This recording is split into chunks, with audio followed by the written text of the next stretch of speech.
Hey guys, what's going on? Jeb here, and in today's video, we're going to be doing a little bit of technical analysis on Bitcoin and the cryptocurrency markets, and more specifically, we're going to be continuing our technical analysis on Bitcoin, and we're going to be talking about the rally that we've seen sustain here in the last couple of days on Bitcoin, and I'm going to be showing you several different levels of resistance which Bitcoin is currently facing, several of which are immediately above Bitcoin, literally right above Bitcoin, and if Bitcoin does manage to get above them, it would be extremely bullish for Bitcoin, and it would probably result in Bitcoin continuing this rally instead of falling over up towards price targets in between $4,000 and $5,000. We're going to be talking about that, but we also have some interesting news coming from none other than Elon Musk himself.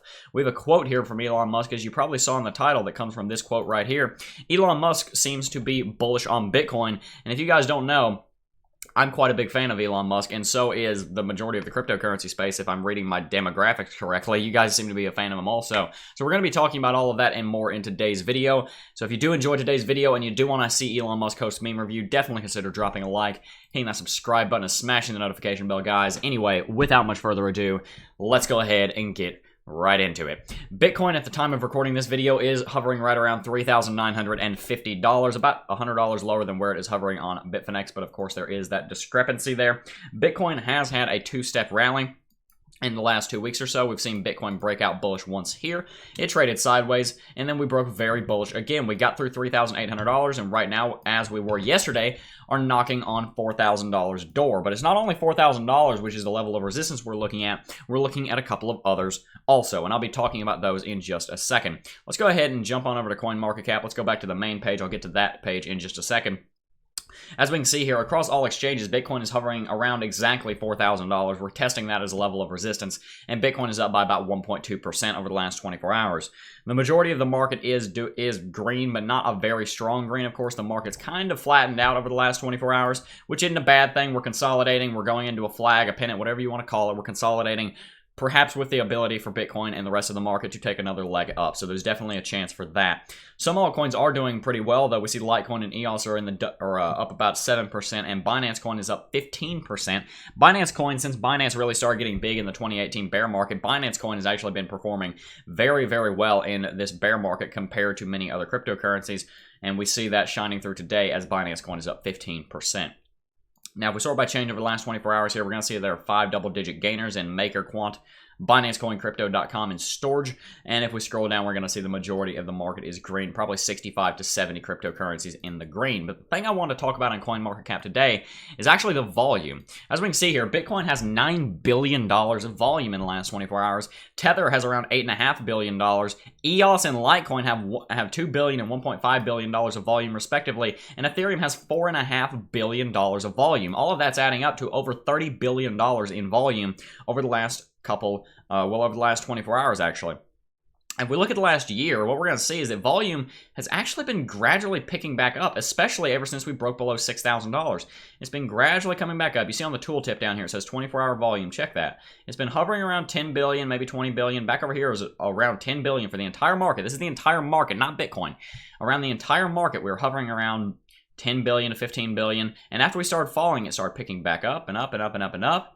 And ever since then, we haven't really gone below 10 billion. We've been hovering around 15 to 20 to even up to $30 billion in daily volume. And I really want to bring that to your attention because that is really important. That's not a trend that we want to ignore. Volume ties very closely in with volatility. And the more volume and volatility you have, one, the more money there is to make in the market. Two, the more liquid the market is, the less likely it is to be manipulated, the more accurate your technical analysis is, and the better the fundamentals look for regulators who are looking to put regulations on the space, which will more than likely have positive bullish impacts on Bitcoin, as they will make more people more comfortable to enter the space. So I know I kind of went through about 20 different things there that volume does, but volume is a really important fundamental, and I'm very happy to see it continuing to rise. I would like that trend to continue because increasing volume is oftentimes is often a preceding indicator of something major coming in the market. We may be seeing something major coming in the market in the next 3 months or so. I'm not saying this is going to happen next week, but I do like to see that volume is continuing to increase. Anyway, with that out of the way, let's go ahead and get back on to the cryptocurrency technical analysis here on Bitcoin. Now, if you go back and watch yesterday's video, which I do highly recommend you do, the last 2 videos on the channel are about this breakout. I'm not going to talk so much about the breakout, but I am going to talk about the possibility of a continued breakout. In yesterday's video, I talked about how you want to be very careful buying into Bitcoin here. You'll be very, very careful getting into Bitcoin here. You don't really want to buy after the rally is in full swing, and the rally is absolutely in full swing right here. Bitcoin is undoubtedly moving to the upside. It is undoubtedly doing rather well right now. But you want to be very careful about buying in after the rally has started, because the best time to buy in was back over here somewhere when Bitcoin was crashing and crashing and crashing. That was the best time to buy in and start building up your position. But now if you buy in here, well, let's see. If the top is right up here and you bought in right here, well, that's great. You may make this little bit of profit, but if you bought in down here, you're going to make more. And also, you don't know where the top is. The top could be right here, and we could be going down. You don't know. You have to be very careful with that. Technical analysis can give you a pretty good idea, especially if you're very good at technical analysis. It can give you a pretty strong indication of what the market's going to do, and you can predict it with a good amount of certainty. But with that said, we're not all perfect technical analysts. In fact, none of us are by the definition of the word perfect. And also, even when you're doing hypothetically perfect technical analysis, sometimes the market can throw you a curveball. So it's important to be careful about getting into the market right now. With that said, I am going to do some technical analysis talking about where the market's going to go, but I would discourage anyone. I'm not giving you financial advice. I'm not telling you what to do, but if it were me, I would discourage my friends from investing in this market right now. Take what I just said as you may. Anyway, I am going to go ahead and talk about some levels of resistance right here that if we see Bitcoin break, we'll probably be very bullish for Bitcoin. But if we don't see break, will likely be the end of this rally. The first of which is actually a really easy one to draw. It's simply a level of resistance right here. We have a downtrending level of resistance right here with a pivot point right here, a set point right there that sets the angle of the downtrend. In this case, the angle is something like that. And then we see if we extrapolate that trend line out, then we can see that we are touching resistance on it right now. Now, this is a pretty obvious level of resistance that a lot of you guys have probably seen in your own technical analysis. We have a touch here, a touch here. You connect those two, and then you have a trend line that defines the level of resistance that we're currently seeing. Another pretty obvious level of resistance is one that we talked about earlier. That would be the flat level at $4,000. Now, we're a little bit below it here on Coinbase, and we're a little bit above it on Bitfinex, but what you have to realize is that whenever you have a level of resistance, it's actually more like an area of resistance. In this case, I'd say this area of resistance is plus or minus $50 or so. This level of resistance is definitely playing a role right now. $4,000, I mean, we're looking at, check that out. We're 20 cents below $4,000 right now. We're obviously, as a market as a whole, getting resistance on $4,000. That's an important one to look out for. And last but not least, there's one more level of resistance that I want to show you guys before we move on and get into the news. Now, these levels of resistance are going to be powerful, especially because they're all convergent. And now, as we can see with our Fibonacci tool, if we bring Fibonacci retracement out from this retracement, then we're going to see that we're also sitting right below the 23.6% Fibonacci level. So we're sitting under 3 levels of resistance. The downtrend of resistance, $4,000 flat, and a Fibonacci level. In fact, the first Fibonacci level on the way back up to $6,500. What we're looking at here is what I call the convergence of support and resistance. In this case, of course, we're looking at the convergence of support. We see that there are 3 different types of levels of I said support a second ago. Resistance is what I meant to say.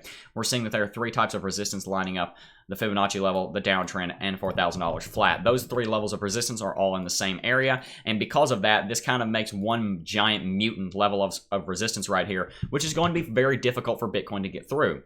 Now, with that said, if Bitcoin does get through this, it would be very bullish for Bitcoin because Bitcoin just broke 3 levels of resistance, all of which are rather strong, by the way, at the exact same time, and we'd probably be moving up towards the next Fibonacci level, for example, which is up close to $4,500. I would be putting the next price target somewhere between $4,200 and $4,500. With that said, it's just the kind of thing that we talk about in the Convergence of Support and Resistance video in the Cryptocurrency Technical Analysis Academy. When you have convergence of resistance, it is very, very powerful, and more often than not, you're not going to get through it. It depends on the strength of the bulls. It depends on the strength of the bears. Based on the strength of the bulls and the bears right now, and based on how hard these longs are crashing, I mean, look at this. This is absolutely ridiculous. This is only on the 4-hour chart. They're down 31%. Based on how quickly the longs are crashing, and based on what we're seeing on the shorts chart where the shorts aren't crashing as hard, based on everything that we're seeing right now, I would be hard-pressed to convince myself to buy into the market right now. I'll tell you what I'm doing right now. I'm not buying into this market right now. I already have my positions. I'm happy with my entry points. I'm going to let them ride. I'm going to just turn them into long-term investments and leave them on the sideline for right now because I am not totally convinced that Bitcoin's going to get through this level of resistance. Can it happen? Absolutely, guys. I'm just telling you what I think. That's what you guys are here for. Anyway, guys, with that out of the way, let's go ahead and move on. I think we've made our point in today's technical analysis. Let's move on to the coup de grace of today's video, Elon Musk. Cryptocurrency is the future. Paper money will soon fade away. And while that is a paraphrase of what he says, that does capture the sentiment. If we read on, the CEO of Tesla and the cryptocurrency enthusiast, which I would be hesitant to give him that moniker just because he said a couple of things, but let's run with it. The CEO of Tesla and crypto fan, Elon Musk, has once again spoken in favor of decentralized currency, stating that a day will come when it will eventually replace paper money. And it's interesting. We see a lot of people in the tech community, not just Elon Musk, but a lot of other CEOs, COOs, CMOs, a lot of other people that are in high positions of authority and kind of can look down on the business world from on high. They can really get a good feeling of what's going to happen, because if anyone knows about what currency is going to do, I think the co-founder of PayPal, yes, Elon Musk was the co-founder of PayPal, by the way. It was X.com when he founded it, and it turned into PayPal. A very interesting story. You guys should study Elon Musk. Really an interesting guy. I'm a big fan of him. It's a very interesting thing because he and many other people like him are in a position where they can really look down and see from a business perspective, from a perspective on high, where they're able to see a lot better what we may not be able to see in the looking down. Of course, they are. Of course, I mean, Elon Musk is worth $20 billion. He knows a thing or two about business. Anyway, in a recent episode of ARK's Invest FYI podcast, I'm actually going to skip forward a little bit. Musk stated Bitcoin and Ethereum scammers were so rampant on Twitter, I decided to join in, and at one point said I wanted to buy some Bitcoin. Then my account got suspended because obviously there was like some automatic rule that said if you sell Bitcoin or something. And I was just joking. You guys have probably seen on on Twitter, the bots that say, click here and send us 1 Ethereum, and then we will send you back 10 Ethereum. You just have to give us the 1 Ethereum to confirm your address. Never do that. There's not a single case where anything like that is real. And by the way, since we're on the topic of scammers, one time several months ago, I saw someone with my exact name and my icon talking to people in the comments section of my video, trying to get them to do stuff. They were scamming people. I hid him from the channel. He doesn't exist anymore. And also, about a month ago, someone told me that people were sending out emails from the email address contactcryptojeb@gmail.com or something like that. That is not my email. That is a scam. If you guys get any kind of offer of anything that is not related to the Cryptocurrency Technical Analysis Academy, it is a scam. And I don't send out emails about that. I only respond to emails. Watch out for that. I don't do giveaways, and I am never going to ask you guys to send in any cryptocurrency, nor will any other legitimate YouTuber. That is almost always a scam. I just wanted to go ahead and put that in here since it was in the topic. Anyway, it was kind of funny. We're going to skip forward a little bit. Elon Musk was joking about buying some Bitcoin or selling some Bitcoin or Ethereum or something, and he got Jack Dorsey, the CEO of Jack Dorsey didn't do it, but Jack Dorsey's platform kind of I think he got rid of the post. It was kind of funny. I think he suspended Elon Musk's account, actually. But anyway, if we read on Elon Musk from there, it seemed like Elon Musk started to get interested in Ethereum and Bitcoin. He said, at this point, I want ETH, even if it is a scam, which was kind of interesting. I remember when he said that. That was several months ago. That was back in quarter 3, quarter 4 of 2018. Anyway, if we move on here, then we're going to see the main point of today's video. Towards the end of this news article, I should say, towards the end of the podcast, Kenya referenced the dire financial situations in Africa, where currency restrictions prohibit citizens from converting their currency and forcing them to, at times, go through the US dollar. In light of the same, Musk replied, it bypasses currency controls. Paper money is going away, and crypto is a far better way to transfer value than pieces of paper. And I really, really am very happy to see him say that, because like I said, Elon Musk, even in the business community, especially Elon Musk, does know a thing or two about currency, considering he founded PayPal. I mean, I don't know about you guys. I have a PayPal account. People are allowed to buy the cryptocurrency technical analysis through PayPal. PayPal is a multi-billion-dollar business. It's doing very well. Now, of course, Elon Musk is not affiliated with it anymore. I think he's still a stockholder in PayPal. But that's neither here nor there. Elon Musk does know a thing or two about currency, not necessarily about cryptocurrency. And I do like to see that he is saying this. I do like to see someone with as much of a cult following as Elon Musk has being on the side of Bitcoin and the cryptocurrency markets. And while in this article it does stress that Elon Musk is not necessarily going to have Tesla or SpaceX or anything start moving in the direction of crypto, so we're not necessarily expecting any kind of adoption out of Tesla at the moment, it is nice to see that someone who is worth $20 billion billion and has a very strong voice in the space of business, the industry that we need to get on our side if we want to see Bitcoin and cryptocurrency become widely adopted, working in our favor and saying that they like Bitcoin and the cryptocurrency market. Definitely a bullish news story, and definitely something that I thought you guys would be interested in. If you were interested in it, tell me in the comment section down below. I love reading you guys' comments. Also, let me know if you enjoyed today's video. Tell me what you think about the technical analysis here, the convergence of resistance that we're looking at here on the Bitcoin chart as Bitcoin rallies up towards $4,000 or so. Over the last couple of minutes, we'll do a little bit of very short-term technical analysis. Over the last couple of minutes, Bitcoin has actually been crashing pretty hard. You can see it moved up towards $4,000 earlier on today and has been moving down throughout the course of this video over the last 15 minutes or so. Anyway, guys, that is basically going to do it for today's video. I do want to thank each and every single one of you for watching. Share this video with someone if you want Elon Musk to host meme review, and I will see you guys in the next video. Peace.